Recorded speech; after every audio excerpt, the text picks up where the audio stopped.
الحمد لله رب العالمين والصلاة والسلام على نبينا محمد وعلى آلہ وصحبہ اجمعین۔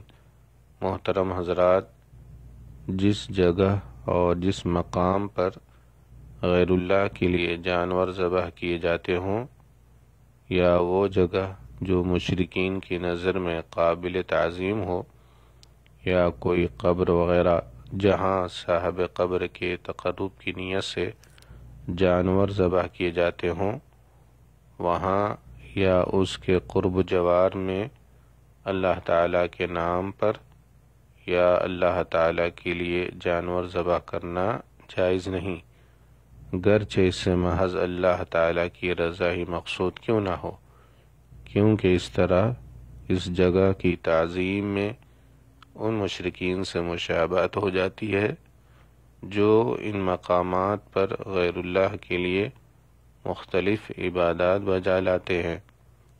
ایسی جگہوں پر اللہ تعالیٰ کے لیے جانور ذبح کرنا ناجائز اور ذریعہ شرک ہے۔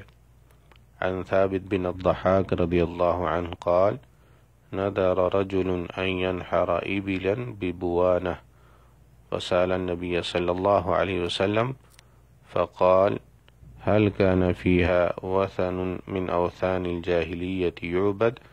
قالوا لا.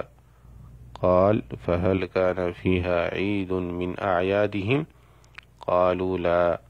فقال رسول الله صلى الله عليه وسلم أوف بنذرك فإنه لا وفاء لنذر في معصية الله ولا فيما لا يملك ابن آدم۔ ثابت بن ضحاک رضی اللہ عنہ سے روایت ہے کہ ایک آدمی نے بوانا کے مقام پر اونٹ ذبح کرنے کی نذر مانی۔ اس نے اس کے متعلق نبی اکرم صلی اللہ علیہ وسلم سے دریافت کیا تو آپ نے فرمایا، کیا وہاں دور جاہلیت کے کسی بت کی پوجا ہوتی تھی؟ صحابہ نے کہا نہیں۔ آپ نے مزید پوچھا، کیا وہاں کوئی مشرکین کا تہوار ہوتا تھا؟ صحابہ نے کہا نہیں۔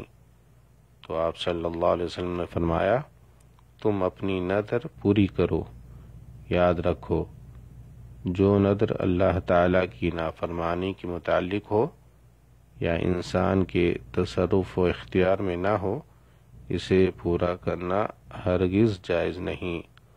رواہ ابو داود۔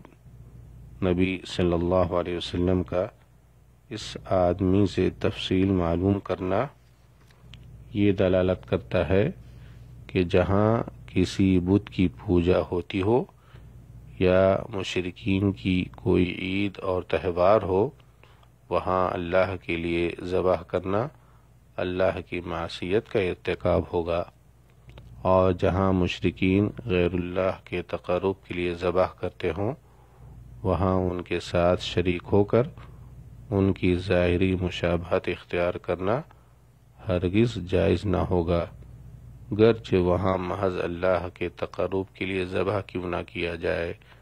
والسلام علیکم ورحمۃ اللہ وبرکاتہ۔